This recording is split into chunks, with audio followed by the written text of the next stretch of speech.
Tambulisha, mimi ni mwenyekiti wa kamati ya kudumu uchumi na huduma za jamii. Ndani yake kuna masuala ya msingi kabisa ya kielimu. Swali, Mheshimiwa Mwenyekiti, kwa namna ambavyo halmashauri ya jiji letu la Dar es Salaam ilivyokuwa ina nguvu kubwa ya kiuchumi, lakini kwa namna ambavyo tunawe wewe mstahiki meya, tuna mkurugenzi na tuna mkuu wa wilaya na sisi madiwani tunaofanya kazi usiku na mchana, tumejipangaje sasa kuunga mkono swala zima la elimu ya lazima katika halmashauri ya jiji letu la Dar es Salaam?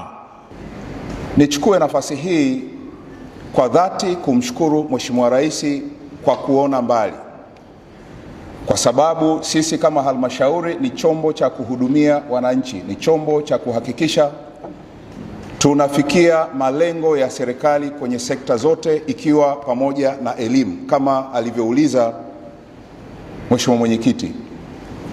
Ni kweli halmashauri yako mstahiki meya imejipanga vyema kuelekea mapokezi ya wanafunzi kwa maana ya double cohort mwaka 2028.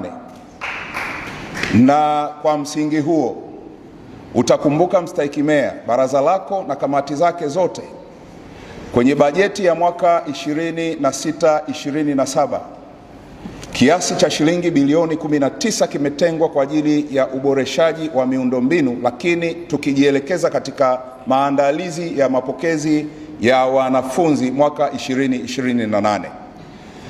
Mstahiki meya, kwa kuzingatia hilo, tayari sisi kama management tumejipanga vyema kuhakikisha tunapata takwimu sahihi za wanafunzi na miundombinu ambayo itakwenda kupokea watoto hao wanafunzi mwaka 2028.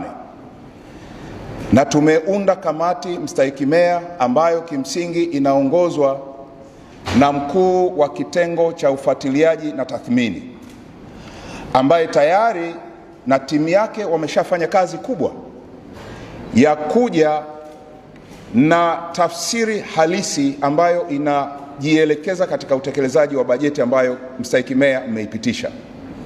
Tunatarajia mwaka 2028 tutapokea wanafunzi si chini ya 89,700, ambayo inatafsiri uhitaji wa miundombinu zaidi.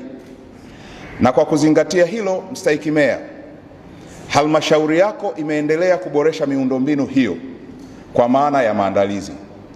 Zipo shule kadhaa ambazo tayari zinaendelea na ujenzi, ikiwemo Bonyokwa Sekondari, ikiwemo Kipunguni Sekondari, ikiwemo Kitunda Sekondari, ikiwemo Amani Sekondari, ikiwemo Minazi Mirefu Sekondari, ikiwemo Liwiti Sekondari, ikiwemo Mnazi Mmoja Sekondari.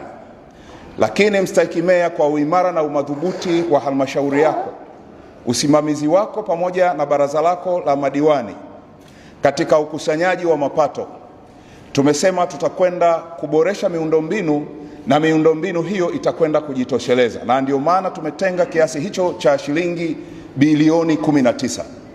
Mstahiki meya, katika kuhakikisha tunaendana na matakwa ya serikali kwa maana ya mwelekeo huo wa kuwa na double cohort kwa maana ya elimu ya lazima, mpango wetu wa halmashauri mstahiki meya umelenga na unaakisi ipasavyo dira ya maendeleo ya taifa ya 2050, ambayo kimsingi inatuelekeza kwamba twende tukajenge rasilimali watu wenye elimu, lakini elimu na ujuzi wa hali ya juu, lakini uimarishaji wa miundombinu yenyewe.